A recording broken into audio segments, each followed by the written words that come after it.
دوستو آپ نے دنیا کے 7 عجائبات کے بارے میں تو سنا ہی ہوگا جو اپنے بہترین آرکیٹیکچرل ورک کے لیے پوری دنیا میں جانے جاتے ہیں اور ایسے عظیم شاہکار ہیں کہ آج تک ان جیسا ڈیزائن کوئی بھی نہ بنا سکا اور ہر سال لاکھوں کی تعداد میں لوگ انہیں وزٹ کرنے آتے ہیں۔ مگر کیا آپ کو پتہ ہے کہ اس دنیا میں آج سے ہزاروں اور لاکھوں سال پہلے بھی اسی طرح کے کچھ عجائبات موجود تھے، مگر آج کے اس دور میں ان کے کوئی نشانات بھی باقی نہیں رہے۔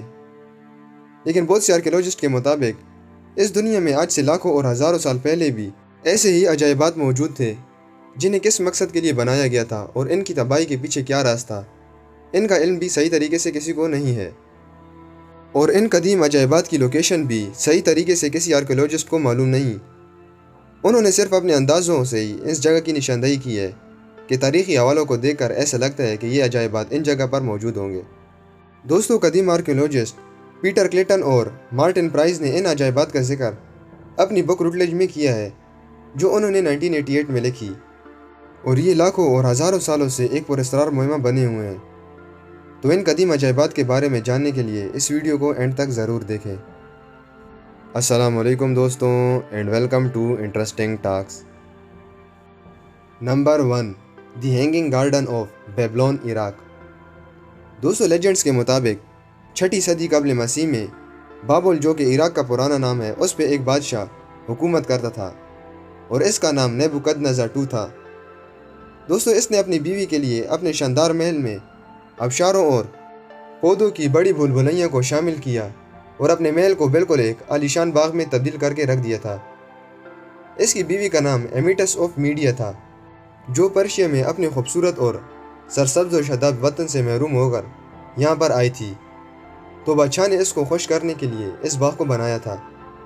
مگر دوستو، ہزاروں سال گزرنے کے بعد بھی آرکیولوجسٹ اس بحث میں لگے ہوئے ہیں کہ آیا واقعی ایسا کوئی باغ موجود بھی تھا کہ یہ صرف ایک افسانوی کہانی ہی تھی۔ اس باغ کو کافی قدیم مصنفین نے بھی اپنی کتابوں میں بیان کیا ہے، اور اس کے سٹرکچر کے بارے میں بھی بحث جاری ہے کہ آیا یہ دکھتا کیسے تھا۔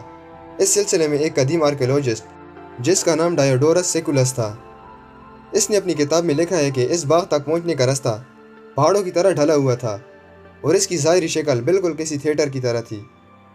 دوستو، جدید دور کے عراق میں بغداد سے 60 میل کے جنوب میں واقع بابل کے مقام پر آرکیولوجسٹ نے اس باغ کی تلاش میں یہاں کھدائی کی، مگر کافی کھدائی کے بعد بھی انہیں کچھ آثار نہ ملے جو کسی قدیم باغ کا پتہ دیتے ہوں۔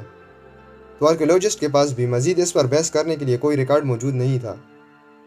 بہت سے لوگ کا ماننا ہے کہ ان آرکیولوجسٹ نے غلط جگہ پر نشاندہی کر کے وہاں کھدائی کی ہے، اس لیے انہیں وہاں پر کچھ بھی نہ ملا۔ اور بہت سے ہسٹورینز کے مطابق اس باغ کو اصل میں شمالی عراق میں ماڈرن دور کے موصل شہر کے قریبی تعمیر کیا گیا تھا۔ مگر دوستو، یہ آج تک ایک مہمہ بنا ہوا ہے کہ آخر یہ باغ موجود بھی تھا کہ نہیں، اور اگر یہ باغ واقعی میں موجود تھا تو اتنی ریسرچ کرنے کے بعد بھی اس کا کوئی اثار کیوں نہیں ملا، اور اس کے پیچھے کیا حقیقت ہے۔ Number 2، the statue of Zeus at Olympic, Greece. دوستو، تقریباً 450 قبل مسیح میں بنایا گیا یونانی چیف اولمپک دیوتا کا یہ اسٹیچو، جو کہ تقریباً 12 میٹر تک لمبا تھا، اور یہ ایک زیوس دیوتا کا بیٹھا ہوا مجسمہ تھا۔ اس کو زیادہ تر ہاتھی کے دانتوں سے تعمیر کیا گیا تھا، اور یہ کافی بڑا اسٹیچو تھا، اور اسے مشہور مجسمہ ساز فیڈیاز نے تعمیر کیا تھا۔ اس نے اس اسٹیچو میں زیوس کو بیٹھے ہوئے اور اس کا سر چھت سے لگ بھگ لگتے ہوئے دکھایا۔ اس طرح اس نے اس سے یہ تاثر دیا کہ اگر زیوس اٹھ کھڑا ہوا تو وہ مندر کو کھول دے گا۔ قدیم یونانی مصنف اسٹرابو، جو کہ 64 سے 122 قبل مسیح میں یہاں رہا کرتا تھا، اس نے اپنی کتاب میں لکھا ہے کہ اس اسٹیچو کو رومن ایمپرر کیلیگولا نے بھی 40 عیسوی کے آس پاس چرانے کی بہت کوشش کی، اور اس نے یہ حکم بھی دیا کہ زیوس اور تمام قدیم یونانی دیوتاؤں کے مجسموں کو یونان سے لایا جائے، اور اس کے پیچھے اس کا یہ ارادہ تھا کہ ان دیوتاؤں کے مجسموں سے سر ہٹا کر یہ اپنا مجسمہ لگا دے گا، مگر اس پر عمل کرنے سے پہلے ہی اس کا قتل کر دیا گیا۔ دوستو، یہ تو واضح نہیں ہے کہ یہ دیوقامت مجسمہ کیسے تباہ ہوا، مگر قدیم ریکارڈ سے یہ پتہ چلتا ہے کہ 5ویں صدی عیسوی میں جب کرسچینٹی رومن سلطنت کا سرکاری مذہب تھا تو روایتی طور پہ گریک رومن کے عقائدوں کو ستایا جاتا تھا، تو ممکن ہے کہ یہ اس وقت تباہ ہوا ہو۔ مگر دوستو، یہ تباہ کیسے ہوا اور آخر یہ کہاں گیا، یہ پراسرار طور پر کسی کو بھی معلوم نہیں ہے۔ Number 3، the temple of Artemis at Ephesus, Turkey. दोस्तों तकरीबन 550 कबल मसीह में लिडिया के बादशाह के ज़रिए बनाया गया ये खूबसूरत मंदिर, जो कि छोटा सा एक आर्टिमिस का मंदिर था। दोस्तों आर्टिमिस जानवरों और शिकार से वाबस्ता एक देवी थी। ये मंदिर पहले एफेसस में ही मौजूद था और इसी इलाके तक ही महदूद था, मगर जब क्रीसेस ने इस इलाके को फतह किया तो उसने इस मंदिर को काफ़ी बढ़ा दिया और ये काफ़ी बड़ा कर दिया था इसने। कदीम हिस्टोरियन और मुसन्निफ ने अपनी किताब एम्फिसिनियंस एंड आर्टिमिस में लिखा है कि इसे तकरीबन 356 कबल मसीह में जला दिया गया था। दोस्तों हेरोस्ट्रेटस एक शख्स था जिसके बारे में ये एतराज़ात हैं कि ये एक मंदिर की तलाश में था और इसने ही इस मंदिर को जलाया है, मगर हिस्टोरियंस का ये भी मानना है कि इसको जलाने के बाद दोबारा इसको तमीर किया गया था और 262 ईस्वी में इस हैकल को एक बड़े ज़लज़ले ने काफ़ी नुकसान भी पहुंचाया था और इसके बाद इस मंदिर को गोथ्स ने लूट लिया था। दोस्तों गोथ्स जर्मनी के उन लोगों को कहा जाता है जो मुमकिन तौर पर स्कैंडिनेविया में पैदा हुए थे। बहुत से हिस्टोरियंस और मुसन्निफिन के मुताबिक इस मंदिर के अंदर जो कुछ बच गया था या तो इसे ऐसे ही छोड़ दिया गया था या फिर इसे बिल्कुल तबाह कर दिया था। दोस्तों ईसाई मुसन्निफिन इस हैकल के खात्मे का जिक्र इसी वक्त के आसपास करते हैं जब इसे एक बड़े ज़लज़ले ने काफ़ी नुकसान पहुंचाया था, मगर ये टेम्पल कब तबाह हुआ और इसके पीछे क्या राज था, इसका इल्म किसी को भी नहीं है आज तक। Number 4, the mausoleum at Halicarnassus, Turkey. दोस्तों 353 कबल मसीह में मरने वाले शुमाली अनातोलिया में कायरा के एक शहंशाह जिसका नाम मोसुलस था, इसके लिए ये मकबरा बनाया गया था। ये पुराना अजूबा एक शहंशाह का मकबरा ही था जिसने कदीम मुसन्निफिन पर अपनी गहरी छाप छोड़ी और उन्होंने इसे मौसोलियम यानी मज़ार का नाम दिया। एक मशहूर रोमन मुसन्निफ प्लिनी द एल्डर ने अपनी किताब में लिखा है कि ये इमारत इसलिए इतनी शानदार और हैरान कुन है क्योंकि इसे उस वक्त के मशहूर मुजस्समा साज जिनके नाम स्कोपास, ब्रायक्सिस, थिमोथियस और ल्यूचार्स थे, इन्होंने मिलकर तामीर किया और ये सब मिलकर इसी प्रोजेक्ट पर काम कर रहे थे। और हैरत की बात तो ये है कि ये सब मशहूर मुजस्समा साज एक दूसरे को अपना हरीफ समझते थे और इनकी आपस में बिल्कुल नहीं लगती थी, मगर फिर भी ये मिलकर इसी प्रोजेक्ट पर काम कर रहे थे। तो दोस्तों आप इसी बात से इस मकबरे की अहमियत का अंदाज़ा लगा सकते हैं।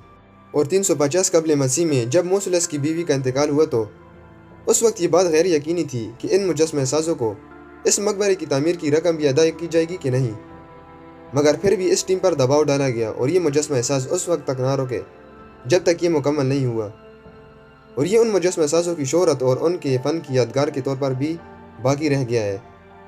दोस्तों ये मकबरा 140 फीट तक ऊंचा है और इसमें हराम की शक्ल की बुनियाद भी थी जिसके ऊपर 63 कॉलम्स थे। इस मज़ार की बाक़ियात आज भी वक्त गुजरने के साथ नज़र आती हैं, मगर वो बिल्कुल खंडरात में बदल चुकी हैं। और वक्त गुजरने के साथ साथ जब मज़ीद इमारतों को बनाने के लिए इस मकबरे से पत्थरों को ले जाया जाने लगा तो आहिस्ता आहिस्ता ये मकबरा टूटने लगा और आज के इस दौर में ये बिल्कुल खंडरात में तब्दील हो चुका है। Number 5, the great pyramid of Giza, Egypt. दोस्तों आप में से तो तकरीबन सभी इन अहरामों के बारे में जानते ही होंगे। ये हैरानकुन तौर पर दोनों दौर की फहरिस्तों में शामिल हैं और ये दुनिया के कदीम अजायबात और इस दौर के अजायबात में भी अपनी बेमिसाल पहचान रखते हैं।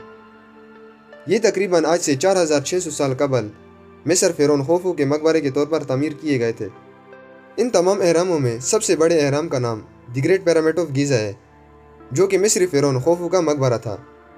इस अजीम अहराम की ऊंचाई 481 फीट थी जब इसे पहली मरतबा मुकम्मल किया गया था, लेकिन कुछ पत्थरों के खो जाने की वजह से ये 455 फीट तक ही रह गया। और 1311 में इंग्लैंड में लिंकन कैथीड्रल का मरकज़ी टावर मुकम्मल होने तक ये दुनिया का सबसे बड़ा स्ट्रक्चर भी माना जाता था। दोस्तों इन अहरामों के अंदर गुज़रगाहों का एक पूरा निज़ाम मौजूद है जो कि अजीम गैलरी की तरफ जाता है, जिसे अक्सर किंग चैम्बर्स कहा जाता था। और आगे जाने से ये रास्ते मज़ीद 2 अलग चैम्बर्स की तरफ जाते हैं, जिसे बाज़ औक़ात मलका का चैम्बर भी कहा जाता है। हालांकि इसमें कोई मलका भी मौजूद नहीं थी और ज़ेर ज़मीन चैम्बर्स भी बनाए गए हैं। जब 2017 में साइंटिस्ट ने इन पिरामिड्स की स्कैनिंग की तो उन्होंने इन पिरामिड्स की गैलरी के ऊपर एक बड़ी खला का पता लगाया जिसमें एक से भी ज़्यादा चैम्बर्स बनाए जा सकते थे। मगर दोस्तों ये अजूबा आज भी अपनी इसी हालत में मौजूद है और ये कदीम और जदीद दोनों दौर के अजायबात की फहरिस्त में भी शामिल है। Number 6, the Colossus of Rhodes, Greece. दोस्तों, क्लोसेस ऑफ रोड्स सूरज देवता हेलियोस की तस्वीर कशी करने वाला एक बड़ा मुजस्मा जदीद दौर के तुर्की के साहिल से एक जजीरे रोड्स पर तकरीबन 226 कबल मसीह में तामीर किया गया था, और 226 कबल मसीह में ही एक ख़तरनाक और तेज़ ज़लज़ले ने इस मुजस्मे को मुकम्मल तौर पर तबाह कर दिया था, और आज के इस दौर में इसकी कोई बाकियात भी बाकी नहीं रही। इसका सही मकाम भी हिस्टोरियंस के दरमियान एक बहस का मौजू है, और मुख्तलिफ हिस्टोरियंस के मुताबिक ये मुजस्मा 110 फीट तक लंबा हो सकता है, मगर 2019 में शाया होने वाले एक मजमून में कदीम मुसन्निफिन के बयानात का तज्ज़िया करने के बाद कैब्रिक, जो कि एक यूनिवर्सिटी के रिटायर प्रोफेसर थे और तारीख़दान भी थे, तो उन्होंने इसकी एग्जैक्ट लंबाई 160 फीट तक बताई थी। दोस्तों, ये मुजस्मा जहाँ बनाया गया था वहाँ बहुत से मजहबी मकामात भी मौजूद थे, और ये ख्याल किया जाता है कि ये मुजस्मा भी किसी मजहबी यादगार के तौर पर तामीर किया गया होगा। Number 7, the lightning tower of Alexandria, Greece. दोस्तों, ये lighthouse Pharos Ptolemy II के हुक्म पर बनाया गया था, जिसने 246 से 285 कबल मसीह तक अलेक्जेंड्रिया यानी इस्कंदरिया पे हुकूमत की थी, और अलेक्जेंड्रिया का ये मीनार मिस्र के अलेक्जेंड्रिया में समंदरी जहाज़ों की रहनुमाई भी करता था। ये दुनिया की सबसे बड़ी बंदरगाहों में से एक था, और इसे फेरोज आइलैंड पर बनाया गया था, जो कि अलेक्जेंड्रिया की बंदरगाह के दरवाजे पर ही वाक़या थी। इस जजीरे को ज़मीन से मिलाने के लिए भी एक रास्ता बनाया गया था। दोस्तों, इस लाइट हाउस में एक मिरर लगाया गया था, जो दिन के वक्त सूरज की रोशनी को रिफ्लेक्ट करता था और जहाज़ों की रहनुमाई भी करता था, और रात के वक्त इसके ऊपर आग जलाई जाती। ये सही तरीके से किसी हिस्टोरियंस या आर्कियोलॉजिस्ट को भी मालूम नहीं है कि इसकी ऊंचाई कितनी थी, मगर ये ख्याल किया जाता है कि ये तकरीबन 400 फीट तक ऊंचा था, और ये लाइट हाउस पूरे मिडल एजेस यानी कुरून वस्ता में इस्तेमाल किया जाता था, मगर ये 14वीं सदी के मिड में मुकम्मल तौर पर तबाह हो गया था। माहिरीन इसकी तबाही की वजह साहिली कटाव और अर्थक्वेक्स बताते हैं कि ज़लज़लों की वजह से ये लाइट हाउस तबाह होकर रह गया था, और इसका बचा हुआ हिस्सा आज भी पानी के अंदर पड़ा हुआ है। साइंसदानों ने 1994 1994 में जो बाकियात इस लाइट हाउस की दरियाफ्त की, तो इन पर आज भी काम जारी है, मगर इसकी तबाही किस वजह से हुई ये आज भी एक पुरअसरार मुहिम्मा बना हुआ है। तो दोस्तों, ये थे कदीम दौर के अजायबात, जिनमें से हराम मिस्र को छोड़कर सब पुरअसरार तौर पर तबाह हो गए हैं, और आज के इस दौर में इनके निशानात भी बाकी नहीं रहे। तो क्या आपको इन कदीम अजायबात के बारे में आज से पहले पता था? कमेंट करके ज़रूर बताएं, और अगर वीडियो से कुछ भी नया जानने को मिला हो तो वीडियो को लाइक करें, चैनल को सब्सक्राइब करें और बेल आइकन को क्लिक करना ना भूलें।